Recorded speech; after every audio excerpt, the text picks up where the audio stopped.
नमस्कार, Vanita home kitchen में आपका स्वागत है। आज हम बनाएंगे मटर पनीर की सब्जी। रेस्टोरेंट ढाबों में जो आप खाते हो उससे भी ज़्यादा टेस्टी बनकर तैयार होगी। अगर आप मेरे तरीके से बनाओगे तो हफ्ते में कम से कम 2 बार ज़रूर बनाओगे। वीडियो बिना स्किप किए हुए पूरी देखना। और वीडियो शुरू करने से पहले अगर आप मेरे चैनल पर पहली बार आए हैं तो मेरे चैनल को सब्सक्राइब करें और बेल आइकन प्रेस करें ताकि मेरे आने वाली वीडियो की नोटिफिकेशन आपको सबसे पहले मिले। तो चलिए शुरू करते हैं। सबसे पहले हम कढ़ाई में 4 टेबलस्पून ऑयल डालेंगे और उसमें 3 कटे हुए प्याज डालेंगे। प्याज को मैंने रफली काट लिया है और उसको हम 2-3 मिनट तक हाई फ्लेम पर फ्राई करेंगे। देखिए प्याज हमारे अच्छे से फ्राई हो गए हैं। अब हम इसमें 8-10 कलियां लहसुन की डालेंगे और 1 इंच टुकड़ा अदरक का और 2 हरी मिर्च डालेंगे और फ्लेम को मीडियम पर करके इसको भी 2-3 मिनट तक फ्राई कर लेंगे। ये देखिए ये सभी चीज़ें जब फ्राई हो जाएंगी तो इस स्टेज में हम 5 मीडियम साइज लाल टमाटर रफली काट कर डाल देंगे। टमाटर आप लाल ही लेना, इससे इसका कलर अच्छा आता है। अब इसको भी 2 मिनट तक पका लेंगे और इसके बाद इसमें स्वाद अनुसार थोड़ा सा नमक डाल देंगे जिससे कि टमाटर अच्छे से गल जाएंगे। नमक को अच्छे से मिक्स कर लेंगे। देखिए सभी चीज़ें अच्छे से मिक्स हो गई हैं। अब हम इसको 7-8 मिनट तक लो फ्लेम पर ढककर पकाएंगे।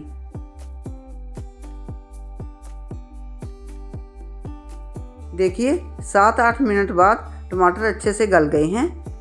अब हम गैस का फ्लेम बंद कर देंगे और इसको ठंडा होने के लिए रख देंगे। ठंडा होने के बाद इसको मिक्सर जार में डालकर इसकी प्यूरी बना लेंगे। अब हम एक कढ़ाई लेंगे, उसमें 3 बड़े चम्मच ऑयल के डालेंगे। अब इसमें 1 तेज़पत्ता, 1 चम्मच जीरा, 3-4 लौंग और 2 साबुत लाल मिर्च डालेंगे और इसको लो फ्लेम पर कुछ सेकंड के लिए फ्राई करेंगे। इसके तड़कने के बाद इसमें आधा चम्मच कश्मीरी लाल मिर्च डालेंगे। कश्मीरी लाल मिर्च डालने से इसका कलर अच्छा आता है। अब इसमें 1.5 चम्मच धनिया पाउडर, आधा चम्मच हल्दी पाउडर और आधा चम्मच नमक डालेंगे।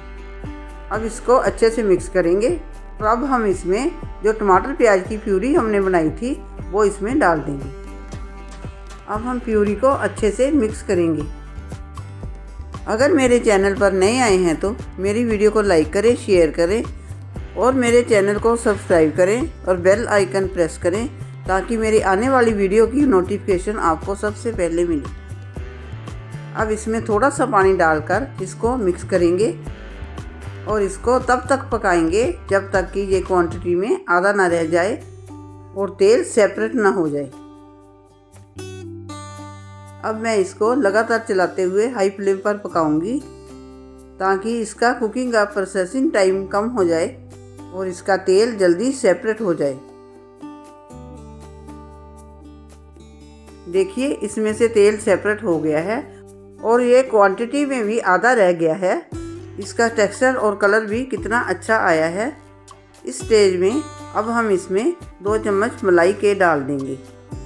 मलाई डालने से इसका टेस्ट भी बहुत अच्छा आएगा, ग्रेवी का कलर और टेक्सचर भी एनहांस होगा और सब्जी में चिकनाहट भी आएगी। अब मलाई को भी अच्छे से मिक्स करके पकाएंगे। घर की आप फ्रेश मलाई ही डालिए, पुरानी मलाई डालने से इसका टेस्ट अच्छा नहीं आएगा। देखिए मलाई भी अच्छे से मिक्स हो गई है। अब इस स्टेज में हम इसमें 1 कटोरी फ्रेश मटर की डालेंगे। आजकल तो मटर सॉफ्ट और फ्रेश आ रहा है।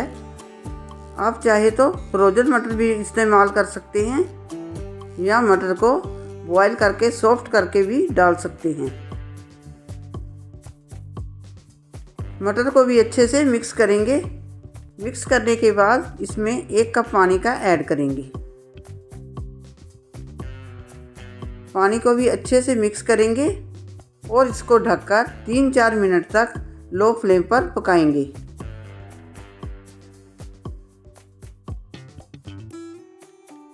देखिए मटर अच्छे से पक गए हैं। अब हम इस स्टेज में इसमें पनीर डालेंगे।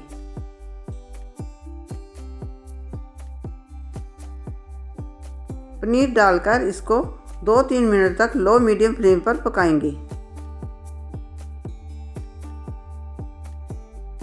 देखिए पनीर अच्छे से पक गया है। अब हम इसमें 1 चम्मच गरम मसाला और 1 चम्मच रोस्टेड कसूरी मेथी को हाथ से क्रश करके डालेंगे। कसूरी मेथी डालने से इसका टेस्ट बहुत बढ़िया आता है। अब इसको अच्छे से मिक्स करेंगे और 1 मिनट तक पकाएंगे।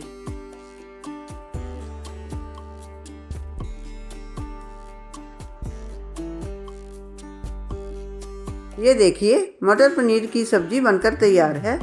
अब हम इसको हरे धनिए से गार्निश कर देंगे और गैस को बंद कर देंगे। अब हम मटर पनीर की सब्ज़ी को सर्व करेंगे। आप इसे चपाती, नान, पराठा, चावल जिससे भी चाहो खा सकते हैं। आप इसे मेरे तरीके से बनाकर देखिए, ये रेस्टोरेंट से भी ज़्यादा टेस्टी बनेगी। वीडियो देखने के लिए आपका शुक्रिया। मिलते हैं अगली वीडियो में।